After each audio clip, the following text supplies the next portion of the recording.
Bien, bonjour à nouveau à toutes et à tous. Je vous propose de commencer sans attendre cette deuxième session, puisque nous avons pris un peu de retard sur le programme.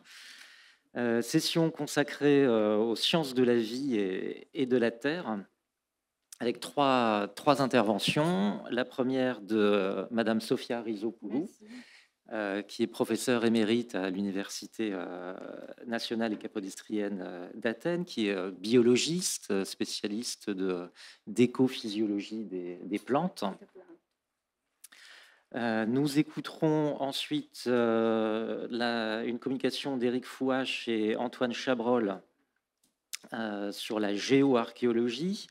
Éric Fouache, qui malheureusement ne peut pas être avec nous aujourd'hui en présence, mais Antoine Chabrol est bien là. Antoine, donc, qui termine une thèse de géomorphologie qui portait sur la remontée des eaux dans le détroit de Corfou et le golfe d'Itéa à Delphes. Et puis, donc, ancien membre de l'École française d'Athènes. Et la troisième intervention sera celle de Clémence Pagnouf, ancienne membre de l'École française d'Athènes, elle aussi, qui enseigne actuellement au Muséum d'histoire nationale, au Muséum national d'histoire naturelle, pardon, et qui est spécialiste d'archéobotanique, et en particulier de la vigne et du raisin, mais pas seulement. Eh bien, pour commencer, donc j'invite Madame Rizopoulou à prendre la parole. Merci.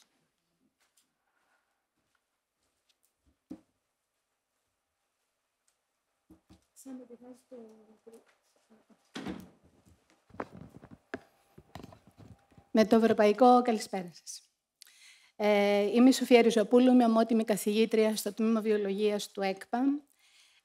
Για να μην σας κουράζω με sites, αν γκουγκλάρετε το όνομα θα βρεθείτε στην προσωπική μου ιστοσελίδα, στο τι έχω κάνει τόσα χρόνια και το email μου, άρα οτιδήποτε μπορείτε να με ρωτήσετε. Και θα μιλήσω για στοιχεία της Βοτανικής Αποστολής στην Πελοπόννησο, στο πλαίσιο αυτής της Γαλλικής Επιστημονικής Αποστολής του Μοριά. Και είναι ευχάριστο το ότι ήμουν από την αρχή εδώ, οπότε άκουσα και κάποιες ερωτήσεις και το προηγούμενο πάνελ για να συμπληρωθούν μερικά στοιχεία. Αυτό που είναι σίγουρο είναι η επανεξέταση, η επανεκκίνηση, η παρατήρηση πρώτα στη φύση, η έβρεση, η συλλογή φυτών και η αναφορά ως σημείο εκκίνησης για να ενωθεί το παρόν με το παρελθόν και αντιστρόφως. Η επιστροφή στην αρχή, ποια άραγε να είναι η αρχή, έγινε και μία ερώτηση πριν, θα συμπληρώσω σε λίγο, αν ήταν η μόνη αποστολή που ήρθε. Δεν ήταν η μόνη. Είναι απαραίτητη για το μέλλον. Διδάσκουμε στους φοιτητές μας επίμονα ότι πρέπει να αναζητήσουν το the state of the art διεθνώς, άρα τι είπαν οι προηγούμενοι. Επαναφέροντας λοιπόν και συγκρίνοντας τη δράση του τότε με τα σημερινά δεδομένα. Ο περίφημος Μπορεί de Saint-Vincent είπε όταν έφτασε στην Πελοπόννησο, είναι γραμμένα αυτά στα αρχεία, από εκεί τα άντλησα, η γη του Μοριά υψωνόταν μπροστά στα μάτια μας 2 Μαρτίου 1829. Ο ίδιος λοιπόν... Le 2 mars 1829. Il avait l'âge de 51 ans à l'époque. Il était le directeur de l'expédition du département des sciences naturelles. Et malgré les adversités et les difficultés, il a réussi à rassembler et à présenter les informations attendues et à écrire son ouvrage. J'ai pu trouver des archives, quelques éléments qui démontrent les manières dont cet ouvrage a été écrit en relation avec les plantes. Dans le lit de la rivière, on dit pour les ruines d'un aqueduc à Yalova, se formaient donc sur la droite d'un ravin des rochers verdoyants. C'est à nous donc les botanistes de rechercher.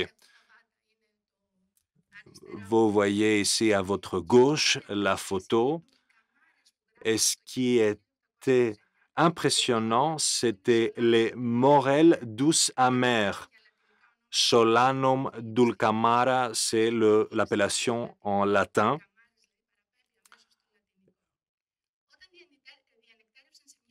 Quand ils sont arrivés à une source en Messénie, on parle maintenant d'avril 1829, ils parle de la vue générale des plantes. Je note donc que le dessin à l'époque, c'est un outil scientifique, soit parce que nous n'avons pas à l'époque encore les appareils photo. Plus tard, à Kalamata, le 24 mai 1829, il voit aussi la vue de une petite église byzantine construite dans l'enceinte d'un temple antique. On parle ici du 5 juin, donc ils étaient là le printemps, l'été. C'est aussi important pour considérer les résultats. Il voit ici un mûrier, un villageois que nous avons trouvé assis là, près sous un mûrier. Et encore une église, encore plus intéressante du point de vue botanique, c'est à la plage de Scutari en juin 1829. Un magnifique chêne avait poussé à l'intérieur, avait percé le toit et protégeait désormais l'église de son feuillage ombragé. Ce sont des témoignages aussi d'abandon. Plus tard, ils ont pu voir aussi quelques cultivations. Cette région de Scutari avait 400 habitants. Aujourd'hui, il y en a 300. Donc, cette exploration a toujours un rapport avec les plantes. Et pour ne pas vous fatiguer, j'ai pu trouver quelques éléments de leurs propres archives, comme par exemple aux sources de Parnissos. Nous sommes arrivés dans la plaine où au pied des collines jaillissent les riches sources. Vous voyez aussi les thermes de l'ancienne Thuria, les oliviers, les vestiges remarquables, les figuiers, les oliveraies. Tous ces noms grecs, ces noms français, pour qu'ils puissent être transportés dans la langue scientifique, c'est un projet très important. Il est donc difficile de voir quelle est l'appellation scientifique, si elle est toujours valable aujourd'hui et quelle est la taxonomie des espèces aujourd'hui. C'est tout un programme de recherche. Il est plus intéressant de voir certaines plantes autochtones du Péloponnèse du début mars à la mi-juillet. La plupart des spécimens végétaux collectés provenaient des zones côtières du sud. Donc, parmi celles-ci figurait le Ranunculus lingua, la renoncule des champs, qui pousse dans des habitats isolés du Péloponnèse. Et selon les données qui existent aujourd'hui, il n'existe que dans le Péloponnèse. Mais aussi, à haute altitude, dans certaines montagnes, vous voyez la collection de cette plante qui pousse sur le Taïgitos. On appelle ça un crucifère, Erissimum pusillum en latin. Et de nos jours, on le trouve également en Grèce centrale. Ce sont des sujets de voir qu'est-ce qui existait à l'époque au Péloponnèse, au reste de la Grèce et comment ça a évolué pendant les décennies. Tout comme la plante Corydalis qui pousse depuis Androuvica. C'est un petit village à une altitude de 500 mètres à peu près en Magne occidentale. Je crois qu'aujourd'hui, ça s'appelle Exochori. L'appellation a changé jusqu'à la zone la plus élevée près des dernières neiges. Vous pouvez regarder l'image de la plante et également une carte de données géologiques. Vous voyez la région en vert pour le lieu d'origine de cette plante et de couleur mauve, la deuxième région d'où il a été importé. Donc, cette observation près de dernière neige, c'est quelque chose qui correspond à cette région du nord de l'Europe, où la région est d'ailleurs beaucoup plus large, beaucoup plus étendue. D'autres nouvelles espèces, de nombreuses nouvelles espèces ont été signalées.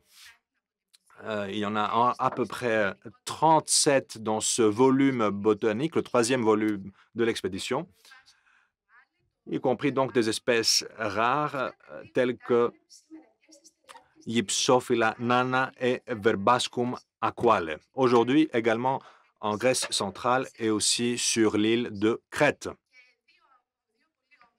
de très belles fleurs. Vous voyez ici la Campanula radicosa et Stachys vrigata, l'espace qui a été redécouverte par les professeurs Kostadinidis et Kalpoutzakis. C'est une publication de 2005. Ils ont pu le redécouvrir à environ 160 ans après la première découverte. Cette information, pour nous, les scientifiques de l'amnologie, a une très, très grande valeur. Et vous regardez aussi le thé de montagne du Péloponnèse. Quelques mots sur mes sources. J'ai 3 sources principales à la base d'une recherche. D'abord, il y a IPNI, l'Index international des plantes. C'est un site web qui est ouvert à tous, ou simplement avec le nom, avec l'appellation de la plante, vous pouvez voir les synonymes, les photos et quelle est sa taxonomie partout dans le monde. Il y a le web Flora of Greece, la flore de Grèce. C'est une page de la Société botanique de Grèce. Tous ceux qui s'intéressent peuvent contribuer des informations, mais il existe aussi un groupe d'organisation. C'est aussi gratuit, c'est disponible et accessible pour tous. Vous voyez l'appellation de la plante, cette appellation aussi actuelle, parce que les appellations changent au fil de l'eau et au fil du temps, et aussi d'autres informations importantes. Et également la base de données Morea. Salamango avait dit que tout trajet, tout voyage inclut d'autres voyages. Il a pu travailler sur cette expédition scientifique du Morée. Les résultats ont été publiés dans 2 livres, mais la première référence, la source primaire, appartenait à Sibthorpe et Smith. Il y a eu une question auparavant s'il y a eu d'autres expéditions scientifiques en Grèce. Pour le point de vue botanique, il y a eu cette expédition de 2 Britanniques. D'abord, John Sibthorpe, qui était professeur à l'université d'Oxford. Il a fait 2 voyages en Grèce où il a pu collecter 2500 plantes. Ce sont des publications qui existent encore aujourd'hui. Et James Smith, un nom important, c'est peut-être le botanologue le plus célèbre de son époque, tout simplement parce qu'il avait à sa possession la librairie de Carl von Linné, le naturaliste, et c'est grâce à lui que nous avons toutes ces appellations d'histoire naturelle. C'était lui qui a pour la première fois procédé à cette appellation des plantes, que ce soit pour des plantes, pour des animaux, c'est quelque chose de très important. Et donc, ces 2 personnes ont beaucoup travaillé. Je vais vous montrer donc ces 2 voyages. Le premier à des fins botaniques. Ils avaient aussi des géologues, des archéologues. Ils sont venus 2 fois en Grèce. La ligne rouge, c'est 1786, printemps de 1786. Et le deuxième voyage qui nous intéresse, en couleur verte, au Péloponnèse, entre 1794 et 1795. Ils étaient donc les premiers à collecter, à recueillir des plantes du Péloponnèse. Et ils ont écrit le livre Flora Greca Sibthorpiana. C'est un livre extrêmement cher. C'est un des livres botaniques les plus rares. Et nous avons la chance d'en avoir un exemplaire. Il existe également 2 volumes au musée Roulandri. Ce sont les exemplaires qui existent en Grèce, car il n'y en a eu que 25 pour la première édition et 60 pour la deuxième. Je vous montre ici tous les volumes, les 10 volumes de ce livre. Ils ont cette beauté incroyable. Vous voyez ici les dessins avec certaines des plantes inclus dans chaque volume. Cette édition de 10 volumes, il y a plus de 900, près de 1000 différentes plantes. Donc, quand cette expédition française vient en Grèce, 9 des 10 volumes ont déjà été publiés. Le tout dernier est publié en 1830. Le reste, ils ont été déjà publiés. Donc, les Français, à Paris, nous savons où se trouvaient les exemplaires. Ils connaissaient donc ce projet, cette œuvre importante. C'est pourquoi dans ce dernier volume, et j'ai pu télécharger ce volume via Internet, vous voyez le nom de Sibthorpe tout le temps juste en dessous des plantes trouvées par l'expédition française au Péloponnèse. Alors, les Anglais ont pu trouver et ont pu garder jusqu'à nos jours, d'ailleurs, la phytothèque, la collection de Sibthorpe à Oxford. C'est aujourd'hui même du matériel d'une recherche génétique. Et c'est dans ce cas aussi, 200 ans après, un livre intitulé Flora Greca, qui est une version un peu plus laïque, plus simplifiée de ce même ouvrage. Dans l'Université Capodistrienne, dans le département de biologie, nous avions à une époque un programme qui s'appelait De la biodiversité aux armes, la diversité végétale du Péloponnèse avant la révolution industrielle. Nous avons donc des données, nous avons trouvé où ils se sont rendus au Péloponnèse. Vous voyez encore une fois sur la carte la ligne rouge et nous avons pu publier tout cela. Mais la chose la plus intéressante, le sujet le plus intéressant qui concerne aussi le futur, ce sont les écosystèmes. Alors que l'intérêt pour la durabilité des écosystèmes naturels augmente, puisqu'ils sont menacés, nous voyons qu'est-ce qui peut se passer durant le 21e siècle. À l'époque, le Péloponnèse était une région relativement méconnue de botanistes. Il n'y en avait eu qu'une seule expédition, celle des Anglais. Donc, elle était aussi très dangereuse comme région pour les voyageurs. Les recherches mentionnées ont permis de découvrir environ 200 espèces de plantes sauvages. C'est une belle occasion de pouvoir classer, de réorganiser ces espèces et créer un archive numérisée avec les appellations modernes. Si ces plantes existent encore aujourd'hui, et les cartes que nous avons vues plutôt Hélène, ça pourrait nous aider beaucoup. C'est un travail très important. Donc, quel est donc l'intérêt à l'époque? C'était sans doute la science, l'environnement, les antiquités, les plantes rares et indigènes, parce que ce sont aussi des données culturelles, l'histoire de la science, les nouveaux habités et l'accès au savoir. Donc, mais qu'est-ce qui nous intéresse aujourd'hui? Donc, c'est toujours la biodiversité, les plantes sauvages résilientes, encore une fois, donc l'adaptation à l'époque et au changement climatique, et bien sûr, la perte d'habitat, la perte d'écosystèmes à cause de l'activité humaine. Et si vous pensez au Péloponnèse d'aujourd'hui, si on parle de la baie de Navarin, nous avons des images, les collègues nous en avaient montré durant le panel précédent. Quelle est la différence entre 1830 et 2025? Elle est énorme. Bien sûr, on parle aussi d'histoire de la science, d'écotourisme. De nombreux touristes viennent en Grèce pour rechercher des données d'histoire naturelle, les cultures qui sont liées au quotidien et bien sûr, la validation de ces connaissances du 19e siècle aux données d'aujourd'hui. La nature est une source d'information, quelque chose que je connais très bien après tant d'années dans les universités. Donc, petite parenthèse, nous avons un programme qui s'appelle Botanologie culturelle, dont je suis la responsable. Les plantes cultivées telles que le maïs, le coton, le millet, comment trouver le maïs? Pourquoi le maïs se trouve au Péloponnèse il y a des décennies? Il y a peut-être un parcours qui passe par l'Italie, parce que le maïs, il est venu du Nouveau Monde des actuels États-Unis. Donc, si nous étudions la diversité végétale dans le Péloponnèse, on détecte des changements à long terme dans la région.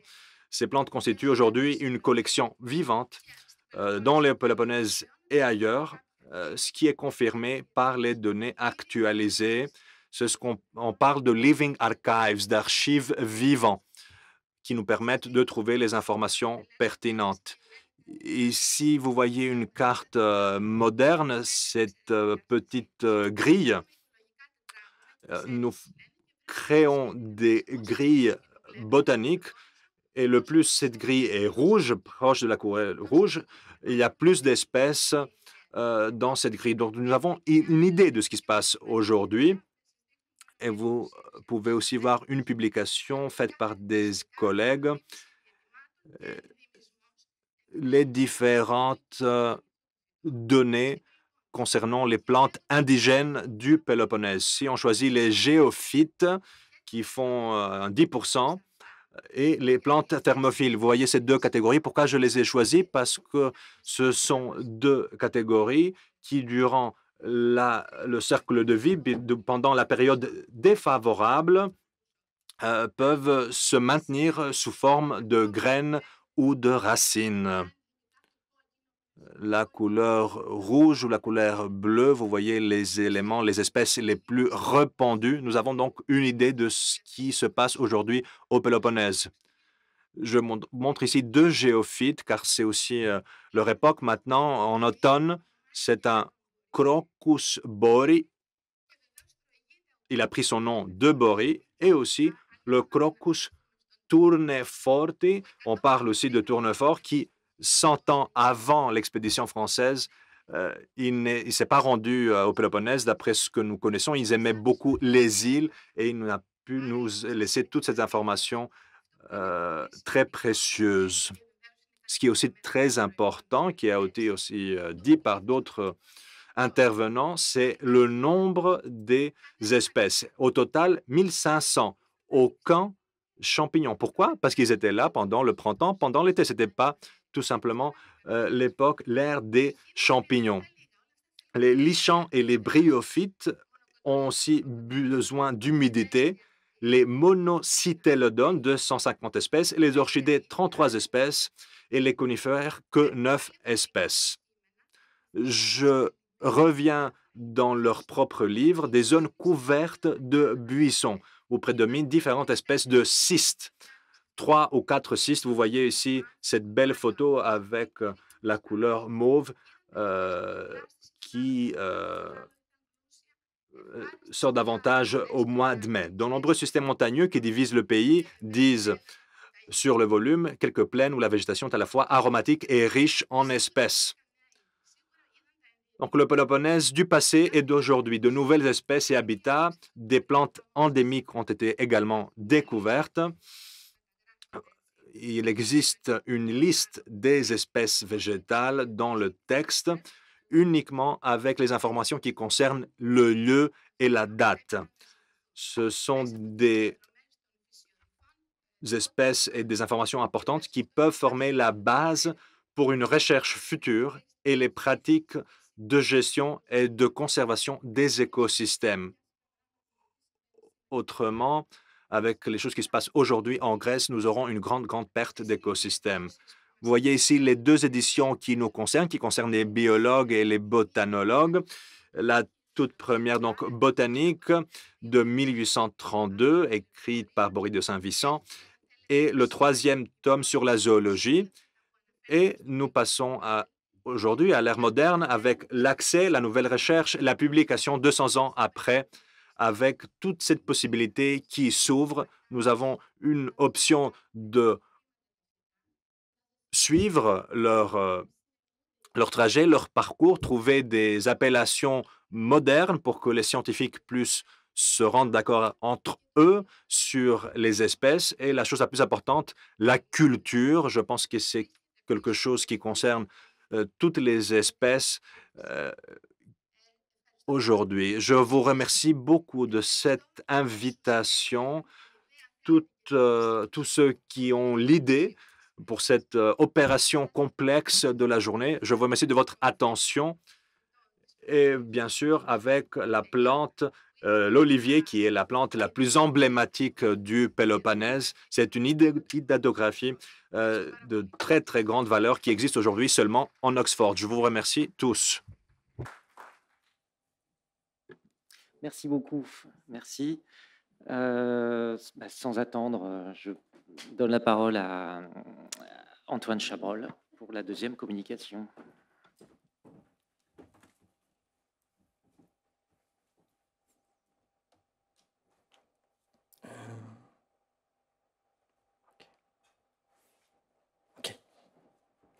Bien, merci beaucoup. Bonjour à tous. Alors, cette présentation va être un peu particulière puisqu'on va parler de l'expédition scientifique de Morée et en tant que prémisse de l'approche géoarchéologique. Alors, on verra ce que c'est que l'approche géoarchéologique et comment on peut, à partir des documents principalement cartographiques de l'expédition de Morée, commencer à parler d'une première recherche scientifique sur le changement des paysages et l'implication que ça a pu avoir sur la préservation des sites archéologiques, et en particulier du site d'Olympie.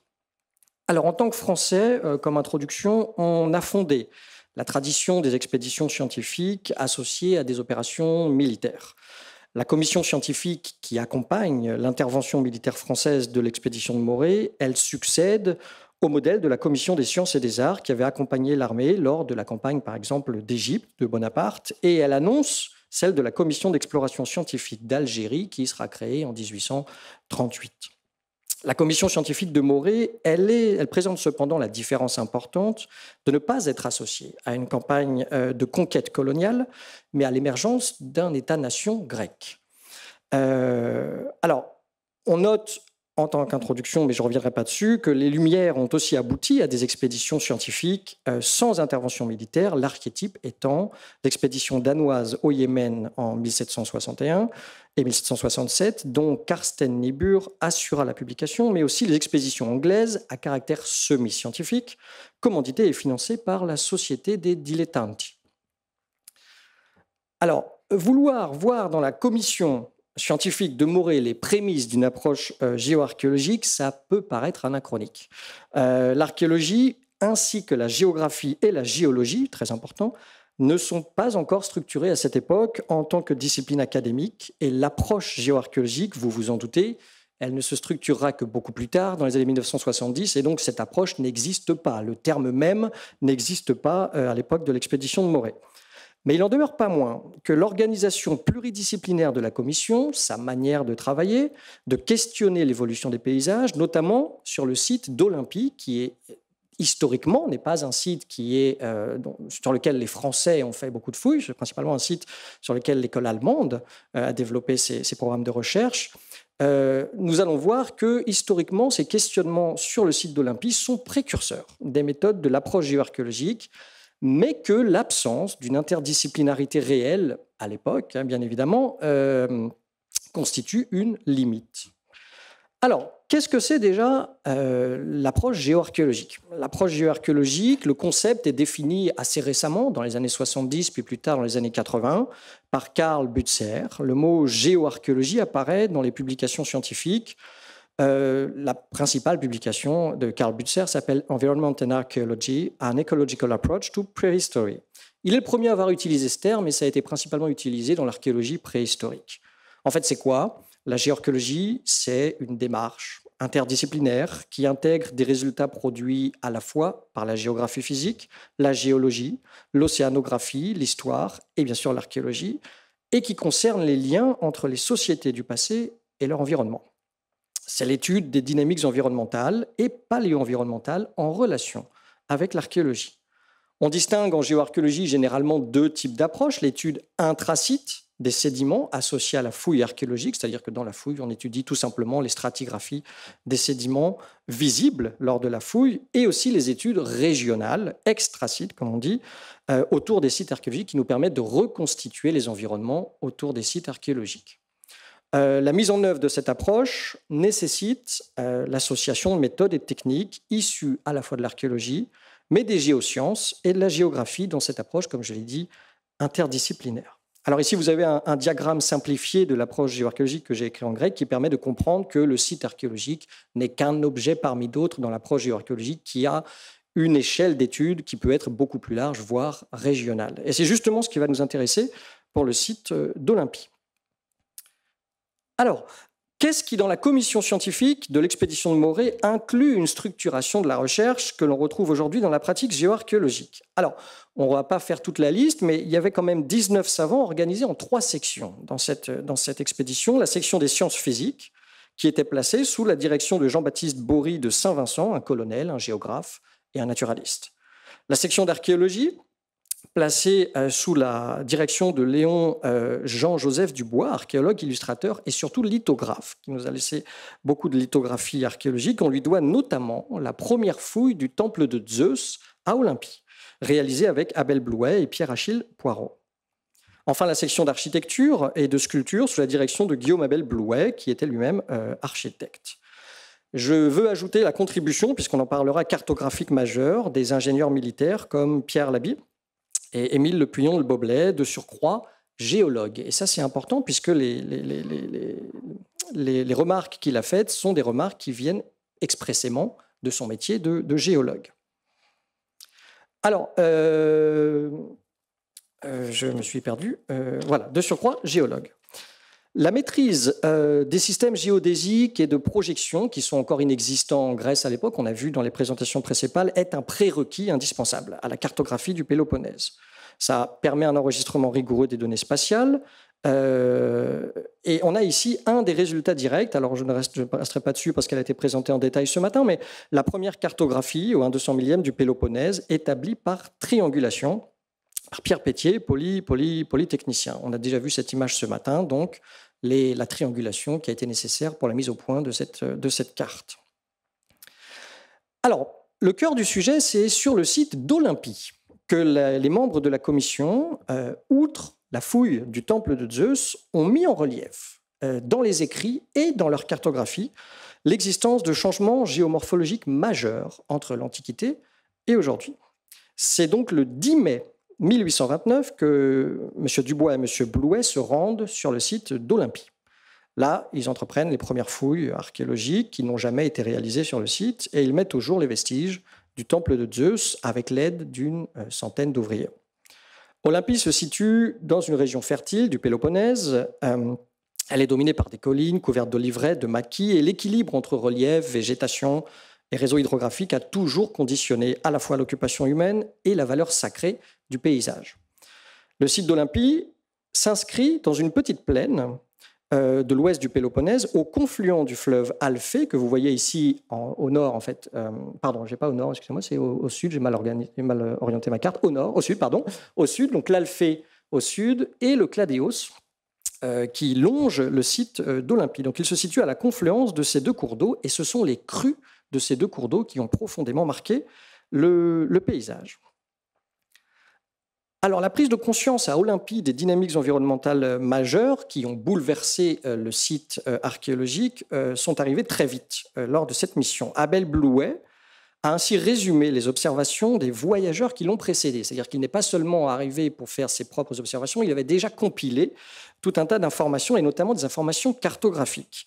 Et il aborde en 1831 la question, qui est une question brûlante en archéologie antique, la question de la localisation de l'hippodrome d'Olympie. Les hippodromes étant des objets archéologiques qui souvent n'ont pas laissé de traces car ils étaient rarement construits. Il réalise que le fleuve Alphée, donc le fleuve Alphée que vous voyez ici sur cette image Google Earth, par les déplacements de son lit, a profondément bouleversé la topographie du site. Et il dit, je cite, « Je regrette de ne pas partager l'opinion des auteurs qui pensent que le terrain coupé à pic ou en talus est, malgré ses irrégularités, l'ancien hippodrome d'Olympie. Et je suis d'avis que ce terrain n'indique pas autre chose qu'un ancien lit de l'Alphée. » Pour remettre dans le contexte, la localisation supposée de l'hippodrome, alors je n'ai pas de pointeur, je ne sais pas si vous voyez la souris, non, on ne voit pas la souris, mais la localisation supposée de l'hippodrome est ici, je vous montre, en plein milieu. Vraiment en plein milieu, au nord de l'Alphée. Donc, lui a compris qu'il y a quelque chose qui se passe et que, vraisemblablement, les sédiments qui sont là, c'est des sédiments alluviaux. Depuis, alors, il a fait aussi quelque chose qui est étonnant, et c'est ce sur quoi nous allons parler maintenant. Il a utilisé les anciennes cartes, je l'ai dit, pour faire ses propres cartes. Et donc, il a résumé les observations des voyageurs qui l'ont précédé et il a utilisé une carte réalisée par Stanhope en 1813, une carte assez précise qui prend la mesure des déplacements du lit à l'échelle d'une vingtaine d'années. Et il la visualise sur la carte qu'il a faite de la plaine d'Olympie. Alors ici, vous avez le Cladéos, l'Alphée, le fleuve principal, et entouré en rouge le temple de Zeus. Le reste du site d'Olympie n'est pas encore fouillé. Alors, comme ils ont dû extraire le temple d'Olympie de plusieurs mètres de sédiments, il a pris conscience que ces sédiments sont des sédiments alluviaux qui sont déposés ultérieurement à l'abandon du site. La question étant, d'où viennent ces sédiments? Viennent-ils du Cladéos ou de l'Alphée? Alors ici, vous avez... Voilà. Ici, vous avez les zones, en fait, la zone en bleu foncé, qui était celle où on supposait qu'il y avait l'hippodrome, et la zone en bleu ciel est globalement, j'ai fait ça grossièrement, l'extension connue aujourd'hui du site d'Olympie. Alors ici, vous avez la carte de localisation des fouilles par rapport à l'Alphée et au Cladéos. À gauche, la carte de gauche, c'est les fouilles du temple de Zeus, avec au sud l'Alphée et à l'ouest le petit cours d'eau du Cladéos, affluent donc de rive droite. Et à droite, vous avez une illustration des fouilles du temple en train d'être dégagées, avec encore les bermes. Et donc, on imagine bien les 2 à 3 mètres de sédiments alluviaux qui recouvrent le temple de Zeus. Alors, je refais une citation. Et il explique « Les fouilles que nous avons fait faire au temple de Jupiter olympien, et on apprécie le fait faire, au temple de Jupiter olympien, nous ont prouvé que le sol antique de la plaine était de 10 à 12 pieds en contrebas du sol moderne, et que dans ce sol moderne, qui est un terrain d'alluvion amené par les eaux de l'Alphée et descendu des montagnes sablonneuses qui environnent la vallée, on ne doit pas chercher de traces de l'hippodrome et du stade, puisque ce terrain n'existait pas lorsqu'il y avait un stade et un hippodrome. Il est donc constant, d'après ces observations qui reposent sur des faits matériels, que les cailloux et les sables qui viennent des hautes montagnes et roulés par les cours torrentueux de l'Alphée opèrent chaque année un surhaussement dans son lit et dans toutes les vallées basses, comme l'est celle d'Olympie, et que pour trouver les traces de l'hippodrome et du stade, il faudrait chercher au-dessus du sol moderne et à peu près au niveau des basses eaux du fleuve. Alors ici, on ne peut pas lui en vouloir, il y a une petite erreur d'interprétation. Alors je vous mets ici en image l'épaisseur des sédiments qui recouvrent le site d'Olympie, avec dans la photo de droite, des photos que j'ai prises à Olympie, le sol antique, et à droite, la hauteur de la terrasse alluviale. C'est-à-dire qu'on a parfois 3 à 4 mètres de sédiments alluviaux par-dessus le site. Alors il fait une petite erreur d'interprétation, on ne peut pas lui reprocher. Il a pris conscience que les alluvions avaient recouvert le site, mais comme ils n'avaient pas de notion de métamorphose fluviale, en fait, il y a 2 phénomènes géomorphologiques qui se sont succédés. Le premier, à Olympie, c'est la fossilisation de l'ensemble du site d'Olympie sous les alluvions du Cladéos et non de l'Alphée, donc du petit cours d'eau latéral et pas du cours d'eau principal, à la fin de l'Antiquité. Et enfin, une destruction, en deuxième temps, de la terrasse alluviale du Cladéos par l'Alphée, pendant le petit âge de glace, c'est-à-dire au XVIe et XVIIe siècle de notre ère.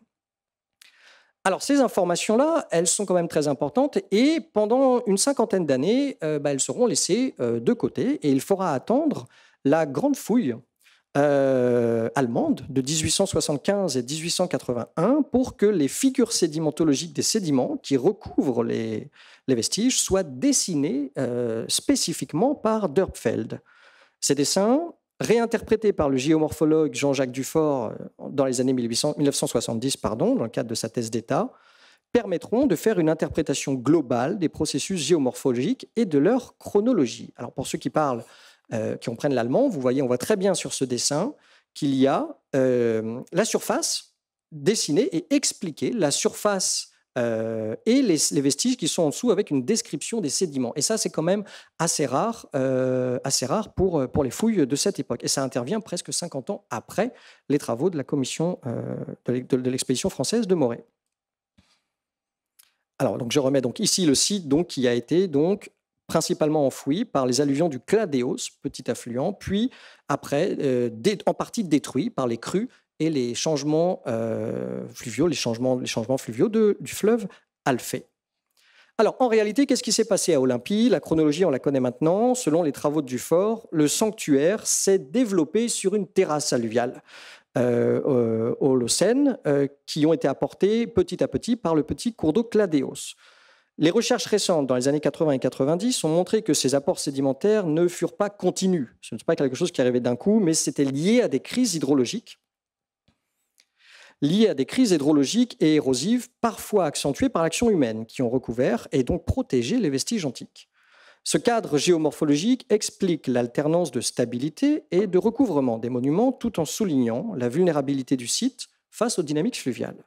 La chronologie des crises d'alluvionnement et des conséquences sur le site archéologique est la suivante, je vous l'ai écrite, donc crise d'alluvionnement principale au 6e et 7e siècle après donc, de notre ère, suite à l'arrivée des pasteurs slaves et à l'incendie des forêts pour faire des pâturages. Deuxième étape, c'est ma faute.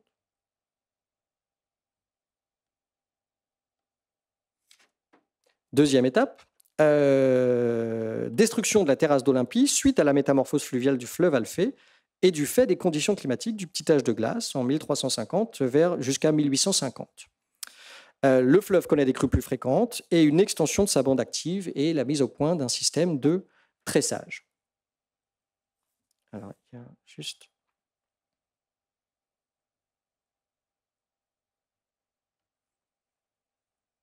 OK.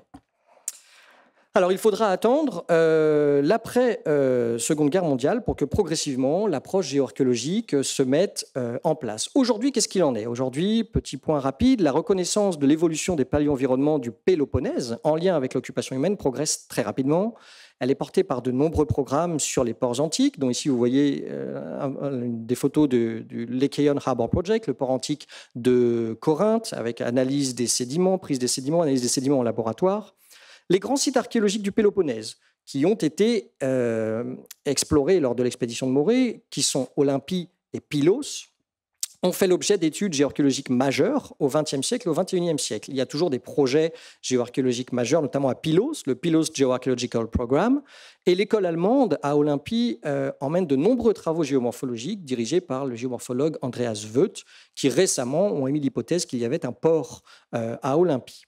La région demeure un laboratoire essentiel pour ce type de travaux, avec des programmes d'ampleur, menés aussi bien dans d'autres régions du Péloponnèse, je pense aux travaux de M. Zanger en Argolide, que sous-marins, les travaux des Grecs à Pavlopétrie ou dans le Lekéon, donc comme je disais, le port antique de Corinthe.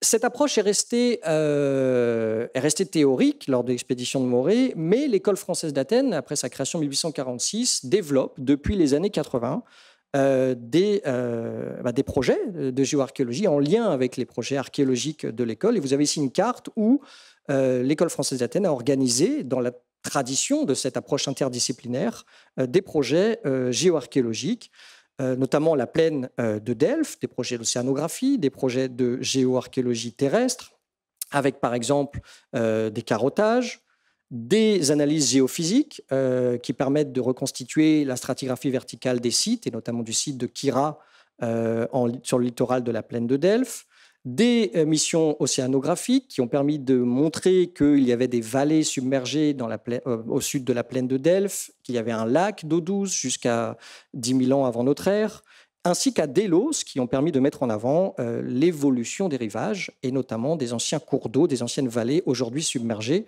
qui étaient parcouru à l'époque néolithique. Donc l'école française d'Athènes est très active dans le développement de cette approche scientifique. Pour conclure, je mets ici une photo d'une mission que nous avons effectuée en Albanie, sur les rives du lac Prespa. L'expédition de Morée a jeté les bases d'une approche interdisciplinaire, dont la création de l'EFA en partie découle en 1846. Il aura fallu la maturation conceptuelle de disciplines universitaires pour que cette interdisciplinarité aboutisse à de réels projets de géosciences, d'archéologie associée aux géosciences, qui se font aujourd'hui dans un cadre institutionnel qui, au-delà de l'EFA, découle en partie de l'expédition de Morée. Je vous mets en guise de conclusion quelques références pour ceux qui voudront, pour me demander le PowerPoint, qui ont été utilisés pour cette présentation. Et je vous remercie de votre attention.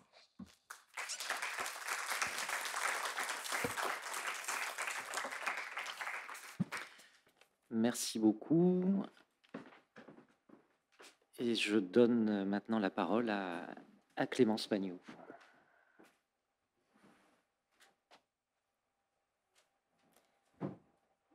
Bonjour à toutes et à tous. Je commencerai par remercier les organisatrices et organisateurs de ce colloque pour l'organisation en général et de m'avoir donné l'occasion de m'intéresser en fait à l'expédition de Morée dans l'herbier de Paris. Je tiens à préciser que je ne suis pas spécialiste de l'expédition de Morée et que je ne suis pas spécialiste des herbiers. Donc, pourquoi je vous parle de cela? Eh bien, parce que, comme l'a dit Gilles de Rappeur, je suis enseignante-chercheuse au Muséum d'histoire naturelle à Paris. Et outre mes charges d'enseignement et de recherche, j'ai une charge de conservation des collections. Et ces collections sont les collections de l'herbier, et plus précisément les collections de graines et de fruits de l'herbier de Paris. À mon grand désespoir, il n'y a pas dans les collections de graines et de fruits d'éléments qui proviennent de l'expédition de Morée. Mais j'ai quand même entrepris une sorte d'inventaire que je vais vous présenter aujourd'hui. Alors, avant tout, quelques mots sur ce que c'est que cet herbier de Paris. Il s'agit d'un herbier, c'est une collection de plantes séchées, présentées sur papier ou collées ou cousues et rangées en chemise. Dans la plupart de ce qu'on appelle les herbiers aujourd'hui, qui sont des collections de ces matériaux de plantes séchées, collées ou cousues, on trouve d'autres collections qu'on appelle collections complémentaires, donc les collections de graines et de fruits, la carpothèque, collection de bois, xylothèque, mais aussi la palinothèque, la collection des pollens, les collections en alcool, tout un ensemble de collections qu'on dit complémentaires. Donc ici, quelques images de celle de Paris, et l'une des plus emblématiques, c'est la rondelle de séquoia. Donc il n'y a pas grand-chose pour faire l'échelle, mais ça fait à peu près 2 mètres de diamètre.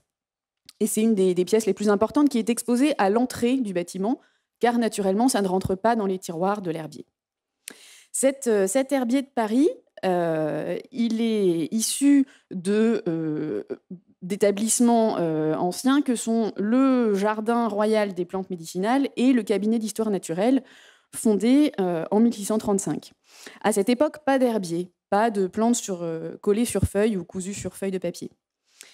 C'est en 1727 que l'herbier de Tournefort intègre le muséum et forme l'origine de l'herbier du muséum, l'herbier de Paris actuel. Donc c'est l'herbier de Tournefort qui est complété par celui de Sébastien Vaillant, qui est l'élève de Tournefort, qui sont les ancêtres de l'herbier actuel. Donc vous avez ici une planche de l'herbier de Tournefort. Donc on a dans l'herbier de Paris des herbiers anciens du début du XVIIIe. Aujourd'hui, l'herbier de Paris est rassemblé dans un seul bâtiment qui a été construit en 1935, précisément pour rassembler ces collections qui, depuis l'herbier de Tournefort, avaient été enrichies de nombreux legs, de nombreux dons, et au XIXe siècle étaient devenues des collections numériquement très importantes et qui ne tenaient plus dans l'ancien bâtiment dédié à la botanique du Jardin des Plantes. Donc, création d'un nouveau bâtiment qui a été intégralement rénové entre 2008 et 2012 afin d'accueillir ces collections particulières dans des conditions adaptées. Donc, c'est la photo que vous voyez sur la droite de la diapositive. Ce grand bâtiment est organisé en 4 étages, chacun divisé en 4 salles dans lesquelles les herbiers sont rangés dans des compactus comme dans une bibliothèque, dans des salles où l'humidité est régulée et la fréquentation des insectes est normalement contrôlée. Chaque étage est constitué d'une galerie de 70 mètres de long et l'ensemble permet de contenir 8 millions de spécimens collectés depuis le début du XVIIIe siècle. Ces 8 millions de spécimens sont principalement des plantes vasculaires, des plantes à fleurs, mais également des plantes non vasculaires, donc algues, lichens, mousses et champignons. Donc cet herbier est divisé en 2, et ce sont les lettres que j'ai mises entre parenthèses. Entre botanistes, un peu geeks, on parle de P pour l'herbier de plantes vasculaires, P pour Paris, et de PC pour l'herbier de plantes non vasculaires, pour Paris cryptogamie. Et ça a son importance puisque vous verrez qu'une partie des plantes récoltées lors de l'expédition de Morée sont des algues. Cet herbier est organisé de manière taxinomique et géographique. Donc toutes les plantes sont organisées en fonction de leur famille, à l'intérieur des familles en fonction de leur genre. Sophia Rizopoulou vous a expliqué tout à l'heure la nomenclature binominale de Linné avec le nom de genre et le nom d'espèce qui permettent de désigner toutes les plantes et qui permettent à tous les botanistes de s'y retrouver. Donc dans l'herbier, ces spécimens sont rangés de cette manière. C'est seulement à l'intérieur des genres qu'on a un rangement géographique. Et en plus de cette organisation générale de l'herbier, une section est dédiée aux herbiers dits historiques, qui regroupe certains herbiers pour lesquels a été conservée leur organisation d'origine, leur rangement d'origine. C'est le cas de l'herbier de Tournefort, par exemple, mais aussi de l'herbier de Lamarck, de Jussieu, de Humboldt, dont il a été question plus tôt, et qui n'ont pas été divisés dans le reste de l'herbier, pour plusieurs raisons. Parce que leur rangement d'origine continuait à faire sens jusqu'à aujourd'hui, et parce qu'on compte dans ces herbiers dits historiques de nombreux spécimens qui ont servi de spécimens type, c'est-à-dire de la première espèce, du premier spécimen qui a servi à décrire une espèce. Donc on les a laissés ensemble. L'herbier de l'expédition de Morée ne fait pas partie de ces herbiers historiques. Donc il n'était pas facilement accessible dans l'herbier comme le sont les herbiers historiques. Il fallait faire une petite recherche. Or, comme je vous ai dit, c'est rangé par taxinomie. Donc, à moins de prendre la flore du Péloponnèse, ce que je n'ai pas fait, et d'aller genre par genre chercher les spécimens, il fallait trouver une autre manière de travailler. Heureusement, l'herbier de Paris est maintenant assez largement informatisé et numérisé, et ses collections sont accessibles au public. Toutefois, l'herbier du muséum a fait l'objet, au mois de juillet, d'une cyberattaque qui a rendu inaccessibles toutes ces bases de données. Or, je n'avais pas fini ma présentation. Donc, comment travailler dans ces conditions ? Eh bien, heureusement, il y avait un miroir de ces collections, dont je vous mets la capture d'écran ici, qui est celui du GBIF, le Global Biodiversity Information Facility, qui est très utile et qui regroupe les bases de données de nombreux herbiers et autres institutions ayant trait à la biologie en général du monde, ce qui m'a permis d'avoir accès à une partie des collections. Une autre limite, c'est que toutes les collections du muséum ne sont pas informatisées. Donc il y a une partie à laquelle nous n'avons pas accès, à moins d'aller voir dans les 4 étages et dans les 4 salles des 4 étages et de regarder casier par casier ce que cela contient. Donc moi, je m'en suis tenue à explorer le site du GBIF pour faire un inventaire, tout simplement en cherchant par date et par région. Et ça permet de traquer également quelques erreurs, puisque certains résultats sortaient ne relevaient absolument pas de l'expédition de Morée. Il en reste probablement dans ce que je vous présente. J'ai peut-être pas très bien fait le tri, en dépit du faible nombre de planches que j'ai trouvées. J'ai trouvé 61 planches d'herbier qui se rapportent à l'expédition de Morée, dont 45 planches d'algues. Et je ne m'attendais pas du tout à ça. Alors, je vous prie de bien vouloir m'excuser pour cette carte. On a vu des très belles cartes pendant le premier panel. La mienne, elle a été faite sur le PowerPoint directement. C'était juste pour vous représenter d'où viennent ces 45 spécimens d'algues que j'ai pu exhumer. Donc, je ne suis pas du tout spécialiste des algues, mais je présenterai quand même rapidement les 10 taxons qui ont été collectés par Bory de Saint-Vincent. En tout cas, c'est l'information qui est rentrée, qui figure sur les étiquettes et qui a été rentrée dans la base de données. Il est fort possible que cela invisibilise un certain nombre de collecteurs de l'expédition que pour l'instant, je n'ai pas identifié. Alors, ces 10 taxons proviennent principalement du Péloponnèse. Donc, on a vu largement déjà dans le premier panel les zones qui ont été investiguées, donc il n'y a pas de surprise. Elles viennent principalement du Péloponnèse, un petit peu de la presqu'île de Métana et de 2 îles des Cyclades.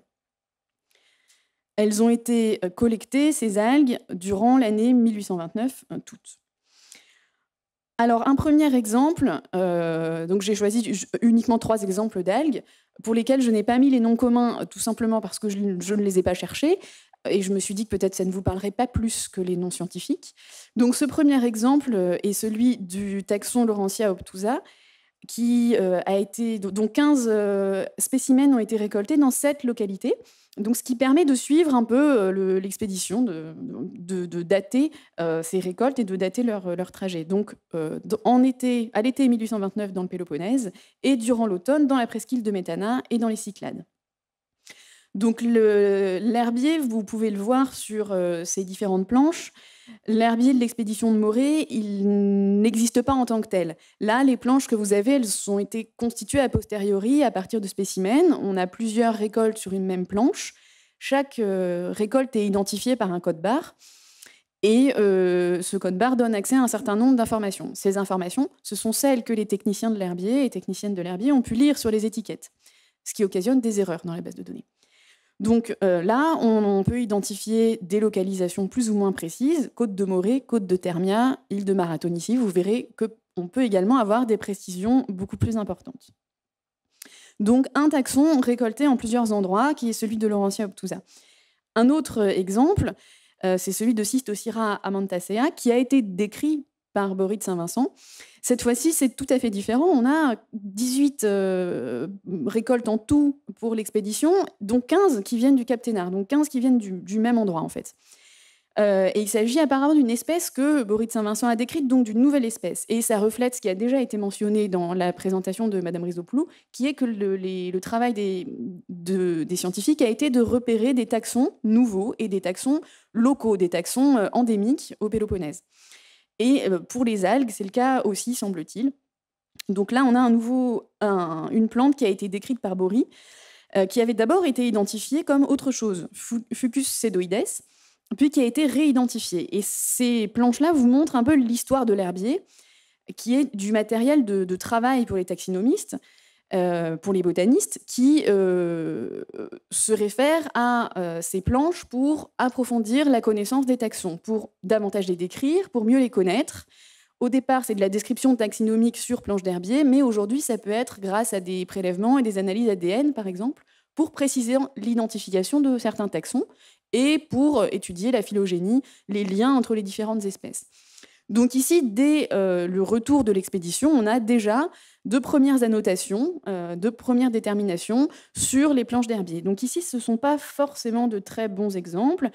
Sur l'agrandissement que vous voyez en bas à droite, on voit Fucus sedoides, qui a été la première détermination, puis une deuxième détermination pour Cystocira amantasea, qui n'a pas encore l'orthographe que le nom aura par la suite. Cette détermination n'est pas datée. Normalement, lorsque un botaniste redétermine une espèce, il donne la date de la détermination et il précise son nom pour qu'on sache qui l'a déterminé. Là, on suppose que c'est soit Gustave Thuré, soit Édouard Bonnet, qui sont deux spécialistes d'algues, qui sont largement intervenus dans les collections de Paris, et notamment sur ces herbiers-là. Donc ces herbiers, je vous disais, sont du matériel de travail et sont échangés, regardés par d'autres, annotés par d'autres, et c'est pour ça que l'herbier de l'expédition de Morée n'existe pas en tant que tel, mais est un rassemblement de plantes collectées lors de l'expédition, étudiées par d'autres et maintenant rassemblées dans différents herbiers, puisque je viens de vous dire que je n'avais trouvé que 61 planches. Et il y a fort à penser que toutes les autres ne se trouvent pas seulement non informatisées, mais dans d'autres herbiers du monde. Un dernier exemple d'algues. Là aussi, on a plusieurs traces de l'utilisation de ces herbiers comme support pour déterminer les algues a posteriori, mais aussi quelques traces de l'histoire des collections, donc que je n'ai pas du tout retracé encore, mais qui sera à faire avec plusieurs écritures de plusieurs personnes qui sont intervenues, qui ont collecté, et qui mentionnent l'existence de cet herbier de Bory de Saint-Vincent. Le tampon herbier Bory de Saint-Vincent et l'étiquette en bas ont été collés bien après également, donc ça renforce ce que je vous disais, qu'il s'agit d'un herbier reconstitué a posteriori. On a l'agrandissement que j'ai fait, qui mentionne le numéro d'ordre que porte cet échantillon et de la main du docteur Montagne, et fait suite à ceux de Sargassum boreanum. Et cette petite inscription renvoie à un phénomène qui a déjà été mentionné précédemment, que plusieurs espèces de végétales ont été nommées d'après Bory. Pas forcément parce qu'il les avait décrites, mais pour lui rendre hommage. Et là, Sargassum boreanum n'est pas du tout une algue grecque, mais une algue sud-américaine, je crois. Enfin, en tout cas, très loin du Péloponnèse. Donc on a toute l'histoire de ces échanges entre botanistes qui ont travaillé sur ces herbiers. On voit émerger plusieurs noms, donc j'ai parlé de Thuré et Bornet qui ont travaillé sur ces herbiers-là, mais aussi du docteur Montagne, sur lequel je n'ai pas encore travaillé, mais ce qui permettra de travailler davantage sur l'héritage de ces collectes effectuées dans le Péloponnèse lors de l'expédition de Morée. Donc il n'y avait pas que des algues dans ce que j'ai trouvé, mais aussi quelques plantes vasculaires, 14 planches de plantes vasculaires qui proviennent toutes cette fois-ci du Péloponnèse. Je n'ai pas retrouvé toutes les localisations, certaines sont assez approximatives. Cette fois-ci, on a plusieurs collecteurs, mais il y a probablement une erreur.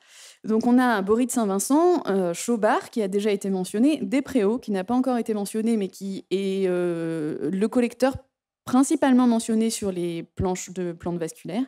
Et puis une planche mentionne le nom de Denzer, mais je ne suis pas du tout sûre que ça renvoie à l'expédition de Maury. Le nom de Chaubard est déjà ressorti, puisque c'est le co-auteur de la flore du Péloponnèse avec Bory de Saint-Vincent.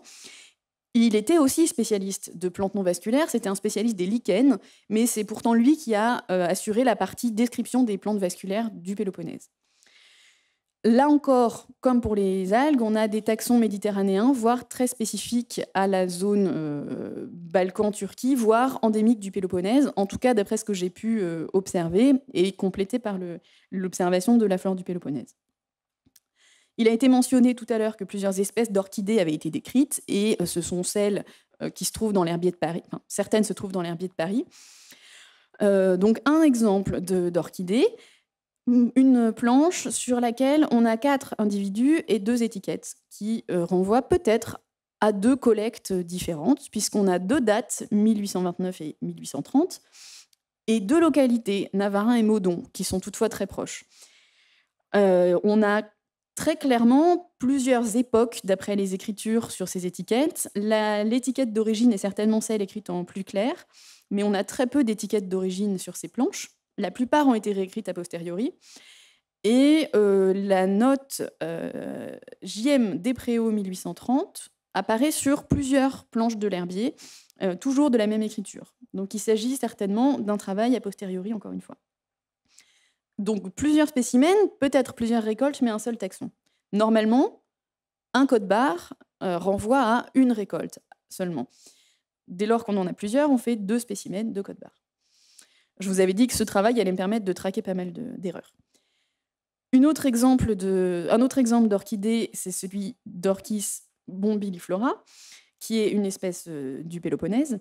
Et là, on a plusieurs étiquettes que j'ai étudiées un peu moins en détail, mais on retrouve là aussi la mention Despréaux 1830, écrite notée de la même écriture, un travail a posteriori. Et là, on voit une nouvelle étiquette qui est herbier boissier.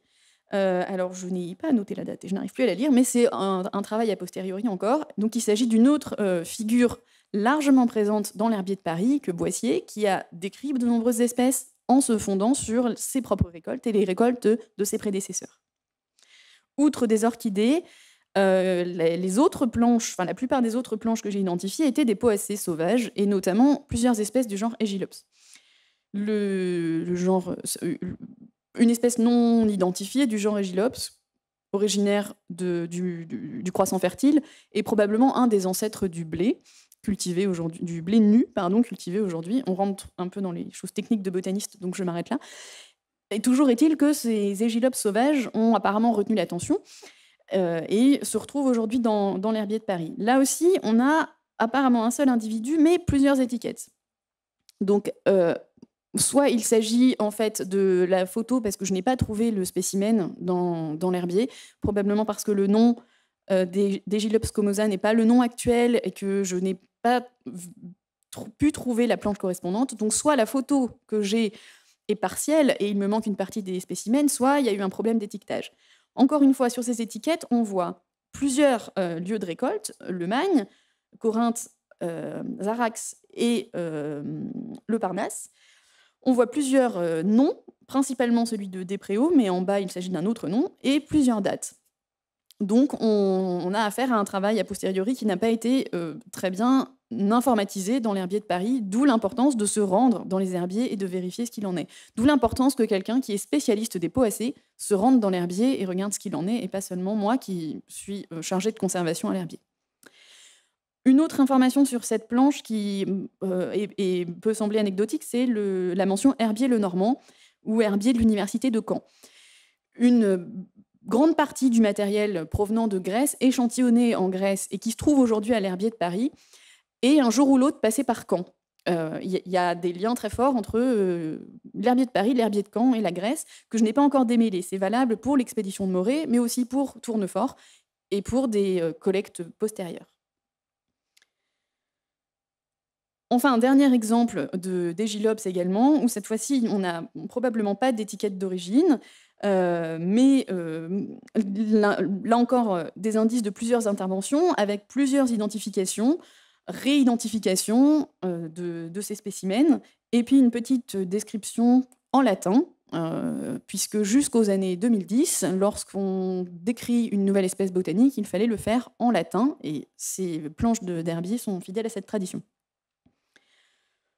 Donc pour conclure, que peut apporter cette premier inventaire, qu'on a bien sans doute encore beaucoup de planches à trouver, ne serait-ce que dans l'herbier de Paris, mais aussi dans les bibliothèques, puisque je n'ai pas eu accès au carnet de récolte. Encore une fois, la cyberattaque n'a pas facilité le travail. Si je l'avais commencé avant, ça aurait probablement pu être fait. Cette collecte a permis de travailler m'a permis, à moi qui ne connaissais pas bien l'expédition, de travailler sur le parcours des scientifiques et de voir à quel moment, dans quelle région, les plantes avaient été collectées. On peut voir que ces collectes reflètent le choix de plantes endémiques du Péloponnèse ou de la région de la Turquie et des Balkans, et que ça constitue un matériel très riche. Alors ça a déjà été dit, mais je le redis, un matériel très riche qui a été largement décrit, réutilisé, annoté pendant l'expédition, juste après et pendant longtemps. Ces collectes ont débouché sur la nouvelle flore du Péloponnèse et des Cyclades, qui décrivent de nombreux taxons nouveaux qui n'avaient jamais été identifiés et dont certains sont relativement rares. Même si, comme cela a été dit, ça a été extrapolé à partir de zones d'exploration assez restreintes finalement du Péloponnèse. Quelles sont les perspectives ? Il y a beaucoup de choses à faire puisque je viens juste de commencer. Il s'agit de retrouver les doubles de Paris qui se trouvent dans d'autres herbiers, donc à Berlin, à Genève, à Florence, mais certainement ailleurs. Il a été fait mention de l'herbier de Vienne, par exemple, que je n'avais pas identifié comme un herbier qui contenait de nombreux spécimens de l'expédition de Morée. J'aimerais aussi chercher un peu ce qui se trouve dans les herbiers de Caen et d'Angers, qui ne sont pas informatisés ni numérisés, donc le travail sera plus compliqué. Et puis, à plus grande échelle, j'ai fait une recherche très rapide sur ce que contenaient les collections du Muséum d'histoire naturelle de l'expédition de Morée. Il y a beaucoup de choses, des fossiles, des spécimens animaux, des spécimens géologiques et peut-être des éléments de paléontologie, d'archéologie, en tout cas de paléontologie récente, qu'il s'agira d'inventorier et puis peut-être de faire de tous les identifier comme appartenant à l'expédition de Morée, puisque pour l'instant, les planches d'herbier ne sont pas référencées comme telles, c'est uniquement la date et le lieu qui a permis de les identifier. Et pour la paléontologie, la zoologie et la géologie, certaines sont identifiées comme relevant de l'expédition de Morée, mais pas toutes. Donc il y a un travail de mise en valeur, de visibilisation de cette expédition dans les collections du muséum. Et ça, c'est du ressort des conservateurs de collections que nous sommes. En revanche, il y a également un travail de recherche à faire sur ces collections qui est amené par un spécialiste de botanique et ou d'histoire contemporaine. Donc je lance un appel aux étudiants qui seraient intéressés pour conduire des travaux de recherche à proprement parler sur l'herbier et sur les autres collections. Je vous remercie pour votre attention.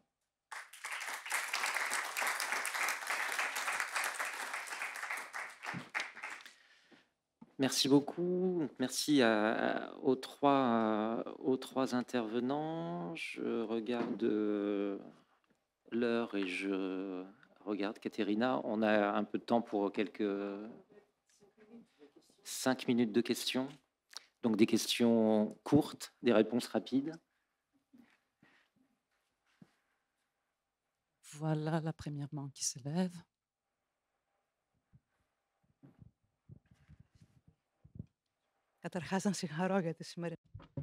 Tout d'abord, je souhaite vous féliciter pour la journée d'aujourd'hui, ceux qui ont travaillé. Eleni Nicolaïdou, docteur en archéologie, collaboratrice, et je travaille à l'Institut de recherche des zones côtières. J'aimerais poser une question à M. Chabrol, si je ne me trompe, qui a essayé de mettre en évidence, à travers l'œuvre de l'expédition scientifique française de Morée, des liens avec la géoarchéologie. Si je ne me trompe, il n'y a pas vraiment de lien qui soit évident. C'est surtout des changements du paysage, etc., qui nécessite une approche systématique. Je dis tout cela car dans ma thèse et dans plusieurs communications qui ont été citées pour Pylos, etc., nous avons beaucoup travaillé sur ces questions et j'ai été étonnée de voir que vous ne les avez pas mentionnées. Je peux comprendre que le temps imparti était réduit. J'ai travaillé longuement sur le golfe d'Argolide et sur la présentation des cartes de cette région dressées par l'expédition. Donc, je voudrais faire un commentaire et dire que probablement cette iconographie peut prêter à confusion. Dans la région de Nopli et dans son golfe, les cartes ne représentent pas la région de Burtsi ni le breakwater de Akronafplia. Donc, si on se limitait à cela, car j'ai essayé à travers un itinéraire historique de voir quelles sont les modifications au niveau de l'eau et également à la ligne côtière, on dirait que tout ceci n'existait pas lorsque avait disparu lorsque l'expédition est arrivée. Sur d'autres cartes britanniques, on voit les deux endroits comme le Breakwaters à Nafplio, tout compris dans les travaux de Neri, qui avait identifié ce breakwater, il l'avait mesuré. Donc, pour ce qui est de l'iconographie et pour ces antiquités submergées ou certains vestiges, je pense que là, il faudrait être prendre certaines précautions. Merci.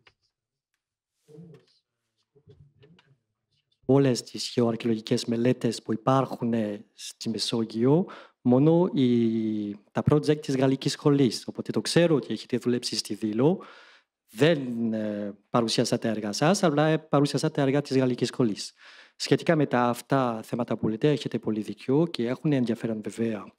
Έχει πολύ ενδιαφέρον να μελετήσουμε τους παλιούς χάρτες, αλλά όμως πολύ συχνά δεν δείχνουν αρχαιολογικά πράγματα, όπως breakwater, όπως και άλλα θέματα, δεν φαίνονται.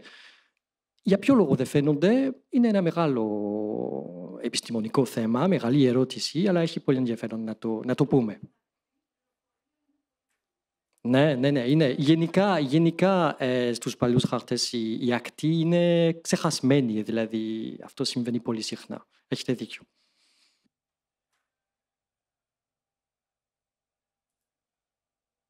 Κάποια άλλη ερώτηση? Ο κύριος Στόλας.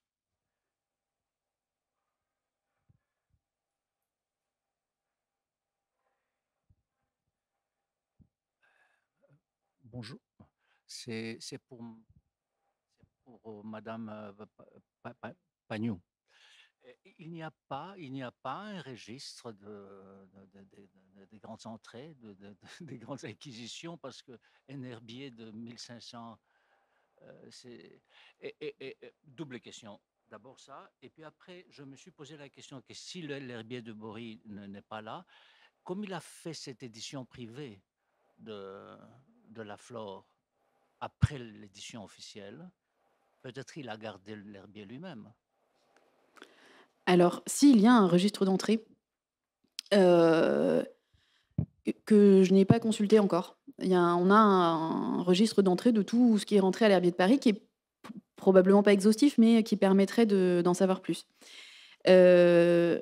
Alors, pourquoi les planches sont dispersées entre plein d'herbiers, ça, je ne sais pas. Je connais pas assez bien l'histoire des collections. Mais c'est pas tellement étonnant en fait. Ça répond à d'autres logiques, les personnes qui ont travaillé dessus, d'autres flores qui ont été éditées, et le tampon herbier de Bory de Saint-Vincent, ça doit quand même correspondre à un dépôt à un moment de spécimens qu'il avait rassemblés lui-même. Mais je ne connais pas en fait encore, j'en suis au tout début de cette recherche, donc je ne connais pas encore l'histoire de cet herbier. Mais très clairement, il faudrait une petite recherche sur le sujet et on pourrait aller beaucoup plus loin que ce que j'ai présenté, ne serait-ce qu'avec les registres d'entrée et avec des carnets de terrain qui doivent probablement être à la bibliothèque centrale du muséum. Pour l'instant, je ne les ai pas localisés, mais le registre d'entrée, c'est relativement facile d'y avoir accès.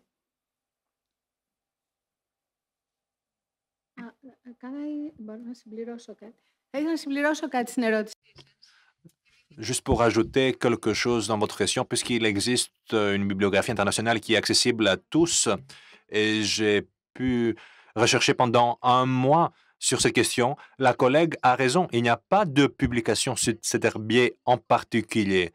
C'était quelque chose de dispersé. Je ne sais pas si quelqu'un a pu le garder, mais pour une série d'autres collections, j'ai pu trouver des résultats et donc nos futurs collègues pourront les utiliser. Mais pour cette collection et pour les algues que la collègue a mentionnées, il n'existe presque rien dans la bibliographie. J'en ai cherché longuement. C'est pourquoi elle a pu rechercher les différentes planches en la recherchant une par une. Je pense que cette information serait écrite, mais ce n'est pas le cas. Bien, merci à toutes et à tous. Je vous propose de clore cette deuxième session et puis nous reprenons à 15 heures tout à l'heure pour la suite de notre journée. Merci.